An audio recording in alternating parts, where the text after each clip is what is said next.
तलबा व तालिबात Farooq foundation online school के ज़रिए यकसा निसाब के मुताबिक तालीम हासिल करें।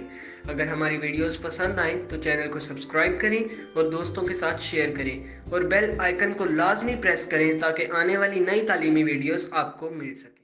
अस्सलाम वालेकुम स्टूडेंट्स, कैसे हैं आप सब। उम्मीद है आप सब खैरियत से होंगे। ऑनलाइन स्कूल से आप मुकम्मल तालीम हासिल करके बोर्ड का इम्तहान बराए जमात नहमो दहम बेहतर तौर पर पास कर सकते हैं। आप अपनी उम्र और तालीम के मुताबिक मज़ीद तालीम हासिल करें। वालदैन से फ़ोन या कंप्यूटर पर हमारी वीडियोस के ज़रिए तालीम हासिल करने की दरख्वास्त करें। रोज़ाना 1 से 2 घंटे ऑनलाइन पढ़ाई करें और जब आप स्कूल जाएंगे तो आपको मज़ीद किसी मदद की ज़रूरत नहीं होगी। इस तरह पढ़ाई करके आप अपना वक्त और अपने वालिदैन के अखराजात में बचत कर सकते हैं। ऑनलाइन स्कूल की कोई फ़ीस नहीं है। आप जूम पर भी क्लासेस का फ़ायदा उठा सकेंगे। हर मज़मून की मुकम्मल तालीमी वीडियोस मौजूद हैं। हम लोगों का जो टॉपिक चल रहा है वो है स्टडी ऑफ मलेरिया। इसके बारे में हम लोग हाफ़ जो है वो पढ़ चुके हैं, आधा पढ़ चुके हैं और अभी जो है हमारा कुछ पोर्शन जो है इसका रहता है वो हम लोग पढ़ेंगे। लेकिन उससे पहले हम लोग रिवाइज़ कर लेते हैं कि इस चैप्टर में हम लोगों ने क्या क्या पढ़ा है। इस चैप्टर में सबसे पहले हम लोगों ने पढ़ा साइंस की डिफ़ाइन कि साइंस क्या है। साइंस इज़ द सिस्टमाइड नॉलेज, ठीक है। साइंस की एक सिस्टमाइज नॉलेज है जिसके ज़रिए हम क्या करते हैं, ऑब्जर्वेशंस लेते हैं, एक्सपेरिमेंट्स करते हैं और फिर उनका एक रिज़ल्ट जो है वो निकाल लेते हैं। उसके बाद हम लोगों ने इस चैप्टर में पढ़ा कि हम लोग बायोलॉजिकल प्रॉब्लम को सॉल्व कैसे करते हैं, ठीक है। मेथड्स पढ़े थे बायोलॉजिकल प्रॉब्लम को सॉल्व करने के। उसके अंदर हम लोगों ने पढ़ा कि सबसे पहले बायोलॉजिकल प्रॉब्लम होती क्या है, कि ऐसा कोई भी क्वेश्चन जो कि लिविंग ऑर्गेनिजम्स के मुतालिक हो, उनसे रिलेटेड हो, वो किस में आ जाता है, हमारे पास बायोलॉजिकल प्रॉब्लम में आ जाता है। फिर हमने बायोलॉजिकल प्रॉब्लम को सॉल्व करने के कुछ मेथड्स पढ़े थे, जिसके अंदर हम लोगों ने सबसे पहले रिकॉग्निशन ऑफ बायोलॉजिकल प्रॉब्लम पढ़ा कि बायोलॉजिकल प्रॉब्लम को रिकॉग्नाइज़ कैसे करते हैं, पहचानते कैसे हैं। उसकी ऑब्जर्वेशन पढ़ी कि हम उसको ऑब्ज़र्व कैसे कर सकते हैं, उसका कैसे मुशाहिदा कर सकते हैं। तो 5 सेंसेस के ज़रिए से मुशाहिदा करते हैं। हेयरिंग है, स्मेल है, टेस्ट है, विजन है एंड टच है। उसके बाद हम लोगों ने क्वांटिटेटिव और क्वालिटेटिव डाटा के बारे में पढ़ा। क्वांटिटेटिव और क्वालिटेटिव ऑब्जर्वेशंस जो है हम लोग किस तरह ले सकते हैं और कौन सी ऑब्जर्वेशन जो है वो ज़्यादा एक्यूरेट होती है, ज़्यादा ठीक मानी जाती है। तो हमने पढ़ा था कि क्वांटिटेटिव ऑब्जर्वेशन जो है वो ज़्यादा एक्यूरेट होती है। उसके बाद हम लोगों ने पढ़ा हाइपोथेसिस कि हम लोग हाइपोथेसिस जो है वो कैसे बनाते हैं, कैसे एक हाइपोथेसिस को फॉर्मुलेट करते हैं, बनाते हैं। कि हाइपोथेसिस क्या होती है, कोई भी एक जनरल स्टेटमेंट होती है जो कि हम लोग ऑब्जर्वेशंस को पढ़ने के बाद जो है वो एक स्टेटमेंट बनाते हैं, उसको हम लोग बोलते हैं कि ये हाइपोथेसिस है। उसके बाद हमने इसकी कुछ खसूसियात पढ़ी थी कि it should be general statement, it should be a tentative idea, it should be kept as simple as possible, it should be agree with available observation. ये सारी जो है उसकी करेक्टरिस्टिक्स बताई हुई थी, उसकी खसूसियात बताई हुई थी। उसके बाद हम लोगों ने डिडक्शन पढ़ा। डिडक्शन में क्या होता है, डिडक्ट करना, किसी चीज़ को कम कर देना। तो हमने जो हाइपोथेसिस बनाई थी उसके अंदर हम लोगों ने कमी करके और क्या बना देनी है, एक कोई वैलिड डाटा निकाल लेना है, अच्छे वाला डाटा चुन चुन के निकाल लेना है, ठीक है।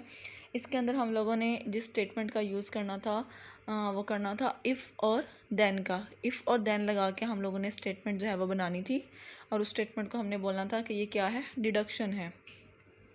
उसके बाद हम लोगों ने करने थे एक्सपेरिमेंट्स करने थे, उस पर तजर्बात करने थे, बार बार क्या करने थे, तजर्बात करने थे, ताकि जो गलतियां हैं वो अभी दूर हो जाएं और बाद में जो है आपका जो पूरा एक्सपेरिमेंट है या आपकी पूरी जो थ्योरी है वो गलत ना साबित हो। उसके बाद हम लोगों ने पढ़ा था समराइजेशन ऑफ रिज़ल्ट, के रिज़ल्ट को हम लोग कैसे समराइज़ करते हैं, उसको कैसे पैक कर लेते हैं, शॉर्ट फॉर्म में करते हैं। देन लास्ट स्टेप था इसका रिपोर्टिंग द रिज़ल्ट, कि हम लोग जो अपने नताइज निकाले हैं, जो रिज़ल्ट निकाला है उसको कैसे पब्लिश कर सकते हैं, ठीक है। न्यूज़ के ज़रिए, टीवी के ज़रिए, साइंटिफिक जर्नल्स में कर सकते हैं, बुक्स में कर सकते हैं, नेशनल और इंटरनेशनल सेमिनार्स और हम लोग मीटिंग में कर सकते हैं। यहाँ तक हमारा टॉपिक कंप्लीट हो गया था बायोलॉजिकल मेथड का। उसके बाद हम लोगों ने पढ़ना था स्टडी ऑफ मलेरिया, जो क्या है, एक एग्जांपल है बायोलॉजिकल मेथड की, कि हमने स्टडी ऑफ मलेरिया किस तरह की है, उसका जो हल निकाला है या उसकी थ्योरीज़ निकाली हैं या हाइपोथेसिस बनाई हैं वो किस तरह बनाई हैं। तो बायोलॉजिकल मेथड्स को हम लोगों ने देख के उसके मुताबिक जो है इसकी स्टडी की थी। सबसे पहले इसके अंदर ये बताया गया था कि मलेरिया जो है वो एक कॉमन डिजीज़ है, पाकिस्तान में भी आजकल कॉमन पाई जाती है, अब से पहले भी जो है कॉमन पाई जाती थी। आज से तकरीबन 200 साल पहले तक इसकी 200 साल पहले या 300 साल पहले तक इसकी कोई दवाई जो है वो नहीं बनी थी। और इसकी क्या सिम्टम्स थी, क्या किन चीज़ों से पता चलता था कि मलेरिया हो गया, या तो बुखार होता था बार बार, या चिल्स, बार बार सर्दी लगती थी, ठीक है, और बुखार का बार बार अटैक्स होते थे, रिकरिंग अटैक्स होते थे। ये माना जाता था कि जो मलेरिया है ये होता किस वजह से है। तो उन्होंने जब स्टडी की तो ये देखा कि मार्शी एरियाज़, जो दलदली इलाके हैं, निचले इलाके जो हैं, उनके अंदर जो है ये मलेरिया पाया जाता है, ये बीमारी पाई जाती है। तो उन्होंने कहा कि ये जो है इससे क्या होता है कि जो गंदा पानी जो खड़ा हुआ है, दलदल जो बनी हुई है, उसकी वजह से हवा जो है जहरीली हो जाती है, जिसकी वजह से क्या होता है कि हवा जहरीली होती है तो जब कोई उस हवा में सांस लेता है तो उसको मलेरिया हो जाता है। फिर जब पता चला कि अमेरिका जब दरियाफ्त हुआ 17th सेंचुरी में, तो वहाँ पे एक दरख्त था जिसकी जो बार्क है वो इसकी ट्रीटमेंट के तौर पर, इसके इलाज के तौर पर यूज़ होती थी, और उसका नाम था क्वीना। बाद में उसकी शॉर्टेज हो गई और फिर एक और दरख्त निकला जिसकी एक बार्क निकली, जिसको हम लोगों ने किनकोना नाम दिया, ठीक है। उसके बाद जो है स्टडी किया गया कि जो मलेरिया है वो फैल किस वजह से रहा है। तो उन्होंने कहा मलेरिया जो है एक माइक्रो जो है वो ऑर्गेनिज़म है जो कि ब्लड में पाया जाता है। तो जिन को भी मलेरिया था उन सब के ब्लड में जो है वो प्लाज्मोडियम पाया गया। तो ये कहा गया प्लाज्मोडियम जो है वो एक मेन कॉज है किस चीज़ का, मलेरिया फैलाने का। उन्होंने यहाँ पे कुछ ऑब्जर्वेशंस दी थी कि malaria and marshy areas have some relation, quinine is an effective drug for treating malaria, drinking the water of marshes does not cause malaria, and plasmodium is seen in the blood of malarial patients. ये सारी जो है उन्होंने 4 observations दी थी जो अब तक उन्होंने स्टडी की थी। फिर उन्होंने एक हाइपोथेसिस बनाई। क्या हाइपोथेसिस बनाई? कि Plasmodium is the cause of malaria.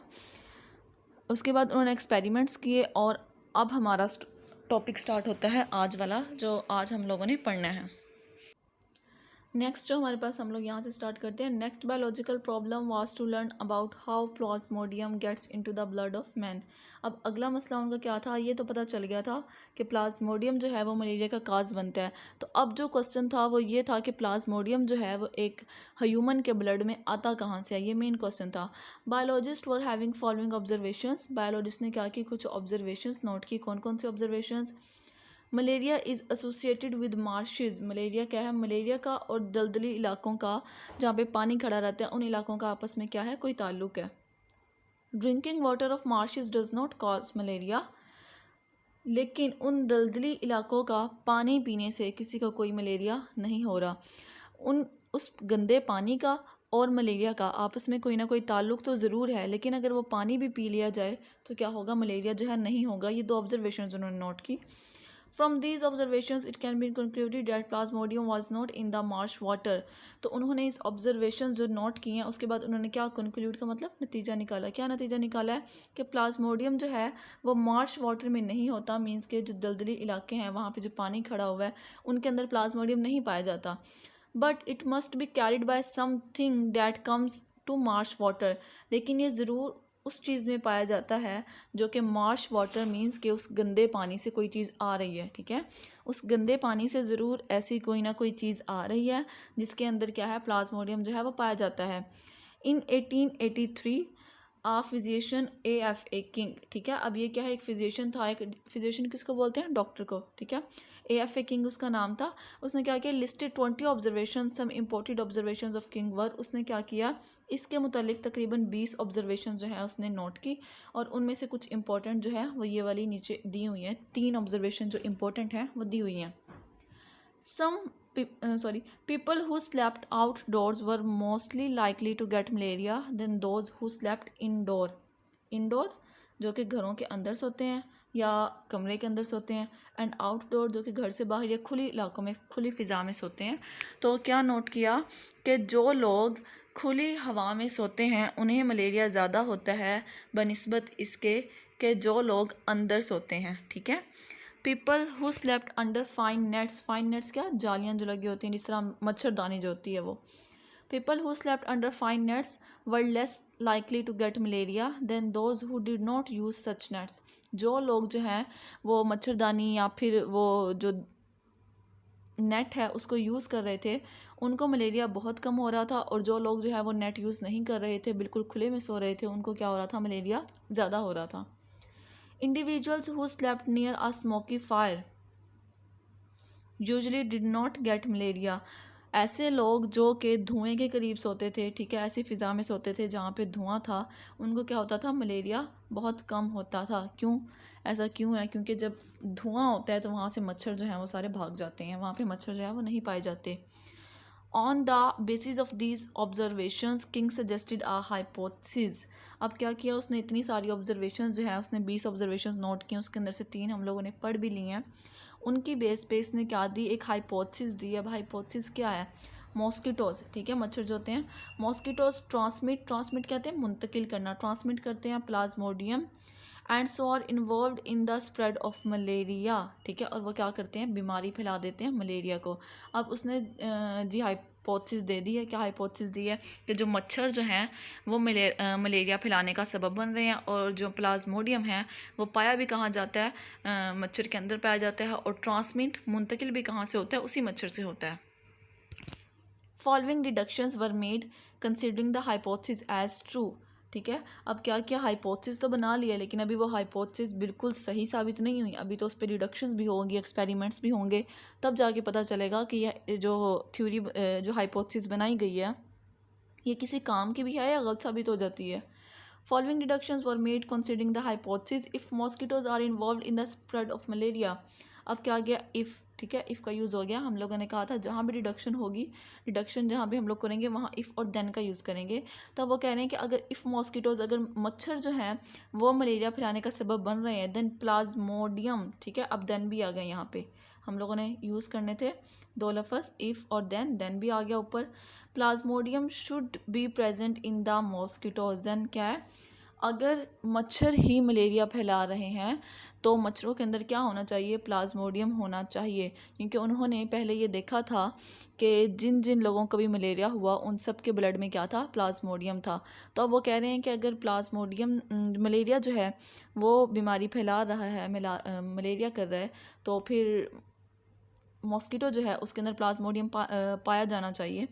Uh mosquito can get plasmodium by biting a malarial patient. अब क्या है, सिर्फ एक मॉस्किटो जो है, एक मच्छर जो है, उसके अंदर प्लाज्मोडियम नहीं पाया जाता, या सिर्फ वही ट्रांसमिट मुंतकिल नहीं करता, बल्कि अगर किसी एक इंसान को मलेरिया है और उसको कोई हेल्दी मॉस्किटो काट लेता है जो कि सेहतमंद है, जिसके अंदर प्लाज्मोडियम नहीं पाया जाता, तो प्लाज्मोडियम उसके अंदर भी मुंतकिल हो सकता है, मच्छर से इंसान में भी आ सकता है और इंसान से मच्छर में भी जा सकता है। In order to test the above deductions, अब यहाँ पे क्या आ गया, एक न्यू जो है वो साइंटिस्ट आ गया, रोनाल्ड रॉस, अब ब्रिटिश आर्मी फिजिशियन, एक क्या है, बरतानिया का फिजिशियन है, वर्किंग इन इंडिया इन 1980, जो कि इंडिया में क्या काम कर रहा था, 1880 में इसने काम किया अपना मलेरिया के मुतल्लिक। Performed important experiments, he allowed a female anopheles mosquito, ठीक है, अब क्या है, उन्होंने फीमेल जो मॉस्किटो है, एनोफिल्स जो है, to bite a malarial patient, उन्होंने क्या किया कि जो एक हेल्दी फीमेल मॉस्किटो थी उसको कटवा दिया, किसे, एक मलेरियल पेशेंट से, एक ऐसा इंसान जिसको मलेरिया है, ठीक है, उसको क्या किया, एक हेल्दी जो मच्छर है उसने आके काट लिया। He killed the mosquito some day later and found plasmodium multiplying in mosquitoes stomach. तो अब उन्होंने क्या देखा कि जो मच्छर जो है जिसने काटा था मलेरियल पेशेंट को, वो कुछ दिनों बाद मर गया, ठीक है, और उसके स्टमक में, उसके जो मैदा है उसके अंदर क्या पाया गया, प्लाज्मोडियम मल्टीप्लाई हो गया, प्लाज्मोडियम की जो तादाद थी वो पहले से भी क्या हो गई, बहुत ज़्यादा बढ़ गई। The next logical experiment was to allow an infected mosquito having plasmodium to bite a healthy person. अब क्या किया गया, क्या देखा उन्होंने कि एक दफ़ा तो ये कर लिया कि एक जो मलेरियल पेशेंट था, ठीक है, इंसान जो है उसको मलेरिया था और मच्छर को कटवाया गया। अब वो क्या कह रहे हैं कि जिस मच्छर के अंदर प्लाज्मोडियम है वो काटेगा किसको, एक हेल्दी पर्सन को। इफ़ हाइपोथेसिस वाज ट्रू, अगर ये हाइपोथेसिस जो है वो ठीक थी या ठीक है, the healthy person would have got malaria, तो जो हेल्दी पर्सन है उसे भी क्या हो जाना चाहिए, मलेरिया हो जाना चाहिए, ठीक है। अगर मलेरियल पेशेंट से मच्छर में प्लाज्मोडियम जा सकता है तो फिर मच्छर से भी किस में आ जाना चाहिए, ह्यूमन में भी आना चाहिए, और उससे भी क्या होना चाहिए, मलेरिया हो जाना चाहिए। But scientist avoid using human beings for experiment when results can be so serious.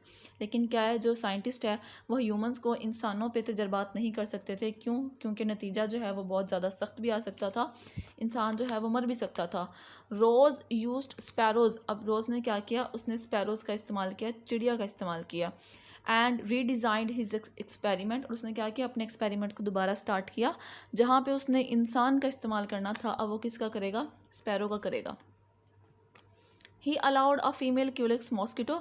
अब उसने क्या किया, एक मॉस्किटो ली, female culex, to bite on the sparrow suffering from malaria. अब उसने क्या किया कि एक ऐसी चिड़िया जिसे क्या था, मलेरिया था, उसको काट लिया। किसने? एक मॉस्किटो ने काट लिया।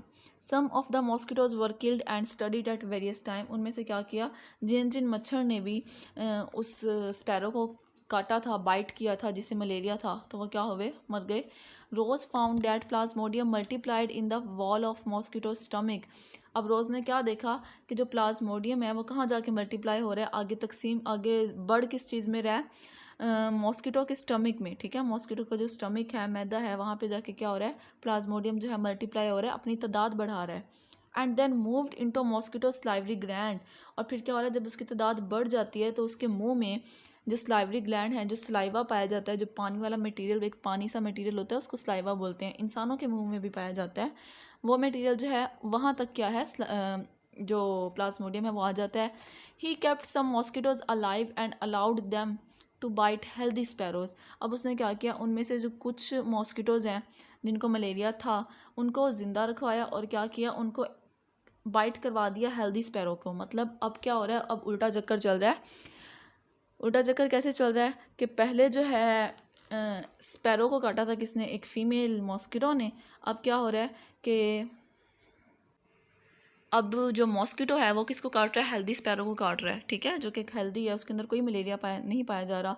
रोज़ found that saliva of the infected mosquito contained plasmodium. अब रोज़ ने क्या देखा, रोज़ ने ये देखा कि जो इन्फेक्टेड पर्सन है, सॉरी इन्फेक्टेड मॉस्किटो है, उसके अंदर क्या था, प्लाज्मोडियम था। और वो क्या हो रहा था, किसके अंदर एंटर हो गया था, स्पैरो के ब्लड के अंदर एंटर हो गया था। किस तरह, तो जिस सेम उसी तरीके से जिस तरह स्पैरो से जो चिड़िया से जो प्लाज्मोडियम था वो मच्छर के अंदर चला गया था, सेम उसी तरीके से मच्छर के अंदर जो प्लाज्मोडियम था उसने चिड़िया को काटा, तो वही प्लाज्मोडियम कहाँ पे चला गया, चिड़िया के खून में चला गया।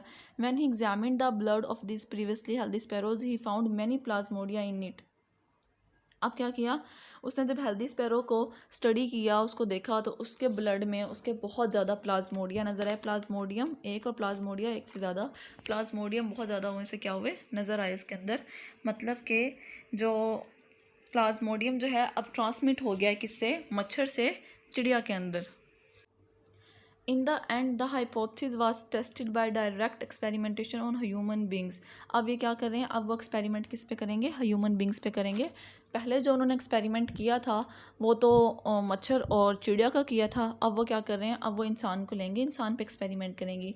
इन 1898 Italian biologist allowed an anopheles mosquito to bite a malarial patient. अब एक ऐसा इंसान वहाँ पे जिसको मलेरिया था, मतलब कि जिसके ब्लड के अंदर प्लाज्मोडियम पाया जाता था, क्या किया, एक मच्छर ने उसको काटा। ठीक है, किसको, मलेरियल पेशेंट को काट लिया। The mosquito was kept for a few days and then it was allowed to bite a healthy man. अब क्या हुआ, वो मच्छर जो है उसको ज़िंदा रखा गया कुछ दिनों तक, मतलब एक सेफ़ प्लेस पे, और उसके बाद उसको किससे कटवाया गया, एक हेल्दी मैन से। ठीक है, अब उसने क्या किया कि सबसे पहले मच्छर जो था वो बिल्कुल ठीक था, उसने मलेरियल पेशेंट को काटा, तो जो प्लाज्मोडियम था वो मच्छर के अंदर भी आ गया। अब मच्छर ने क्या किया, उसी मच्छर ने जिसके अंदर प्लाज्मोडियम आ गया है, अब उसने क्या किया, एक हेल्दी मैन को, एक हेल्दी पर्सन को क्या कर लिया, बाइट कर लिया। This person later become ill with malaria. और वही इंसान क्या हुआ, कुछ अरसे में मलेरिया से क्या हो गया, मलेरिया का शिकार हो गया, उसको मलेरिया होगा। In this way it was confirm that mosquitoes transmit Plasmodium and spread malaria. तो फिर क्या हुआ, ये साबित हो गया कि मॉस्किटो, मच्छर जो हैं वही क्या करते हैं, प्लाज्मोडियम को ट्रांसमिट करते हैं, आगे फैलाते हैं और मलेरिया जो है वो कॉज करवाते हैं। यहाँ पे दिखाया गया इस डायग्राम में स्पैरो इल विद मलेरिया। जो सबसे पहले स्पैरो थी वो क्या थी, मलेरिया से इल थी, उसके अंदर प्लाज्मोडियम था, उसको क्या किया, मच्छर ने इसको काट लिया, मच्छर के अंदर आ गया। अब मच्छर ने फिर क्या किया, एक हेल्दी स्पैरो को काटा। जब हेल्दी स्पैरो को काट लिया इसने यहाँ पे, तो फिर क्या हो गया, जो स्पैरो थी वो भी किससे हो गई, मलेरिया से इल हो गई। स्पैरो को भी क्या हो गया, मलेरिया हो गया। सेम उसी तरीके से उन्होंने नीचे वाले पोर्शन में मैन के साथ किया है। मैन इल विद मलेरिया, जो एक इंसान है जिसको मलेरिया था, उसको क्या हुआ, उसको एक एनाफिल्स ने, एक मॉस्किटो ने कट कर लिया, ठीक है, बाइट किया। जब कर लिया तो फिर क्या हुआ कि प्लाज्मोडियम जो है उस मॉस्किटो में आ गया। अब मॉस्किटो में आ गया प्लाज्मोडियम, अब उसने क्या किया, एक हेल्दी मैन को क्या कर लिया, बाइट कर लिया। जब उसने इस हेल्दी मैन को बाइट किया तो फिर क्या हो गया, बाइट करने से प्लाज्मोडियम इसके अंदर ट्रांसफ़र हो गया, इस मैन के अंदर, और मैन जो है वो किससे हो गया, मलेरिया से इल हो गया। इंसान में क्या हो गया, मलेरिया फैल गया। सबसे लास्ट में यहाँ पे दिया हुआ है, while testing the hypothesis the plasmodium is the cause of malaria, what would be the control group of the experiment, blood of malarial patient और the blood of healthy persons. वो कह रहे हैं कि अगर हम लोग हाइपोथेसिस जो बनाई थी कि मलेरिया का कॉज जो है वो हुआ था, उसके अंदर हम लोगों ने 2 ग्रुप बनाए थे, एक कंट्रोल ग्रुप बनाया था और एक एक्सपेरिमेंट ग्रुप बनाया था, ठीक है। तो ब्लड ऑफ मलेरियल पेशेंट और ब्लड ऑफ हेल्दी पर्सनस। तो कंट्रोल ग्रुप जो है वो, कंट्रोल ग्रुप में क्या चीज़ शामिल थी, मलेरियल पेशेंट का ब्लड शामिल था या हेल्दी पर्सनस का ब्लड शामिल था। तो इसका आंसर है ब्लड ऑफ हेल्दी पर्सन। जो हेल्दी पर्सन का ब्लड था वो कंट्रोल ग्रुप में रखा गया था, और जो मलेरियल पेशेंट का ब्लड था वो किस में रखा गया था, एक्सपेरिमेंटल ग्रुप में रखा गया था, क्योंकि उस पर क्या करने थे, हम लोगों ने तजर्बात करने थे। ये टॉपिक हमारा हो गया कंप्लीट, स्टडी ऑफ मलेरिया वाला, ठीक है। इसके अंदर से MCQs जो हैं वो पेपर में आ सकते हैं, आप लोगों ने इसको जो है ध्यान से पढ़ लेना है। इसकी सारी डेट्स वगैरह जो बताई गई हैं, साइंटिस्ट के नेम बताए गए हैं, या फिर ऑब्जर्वेशन या हाइपोथेसिस जो बताई गई हैं, उनका आपने ध्यान से पढ़ना है। नेक्स्ट जो हमारे पास टॉपिक है वो है थ्योरी, लॉ एंड प्रिंसिपल, ठीक है। थ्योरी क्या होती है और लॉ एंड प्रिंसिपल, लॉ और प्रिंसिपल क्या होता है। When a hypothesis is given are repeated exposure to experimentation and is not falsified, it increase biologist confidence in hypothesis. अगर बायोलॉजिस्ट जो है वो एक हाइपोथेसिस देते हैं और बार बार उस पर एक्सपेरिमेंट करने के बावजूद भी वो गलत साबित नहीं होती, ठीक है, क्या करते हैं, उस पर बार बार एक्सपेरिमेंट्स करेंगे और एक्सपेरिमेंट करने के बाद भी वो गलत साबित नहीं होती, तो इससे क्या होता है, बायोलॉजिस्ट का जो कॉन्फिडेंस होता है वो क्या होता है, हाई हो जाता है, थोड़ा बिल्डअप हो जाता है।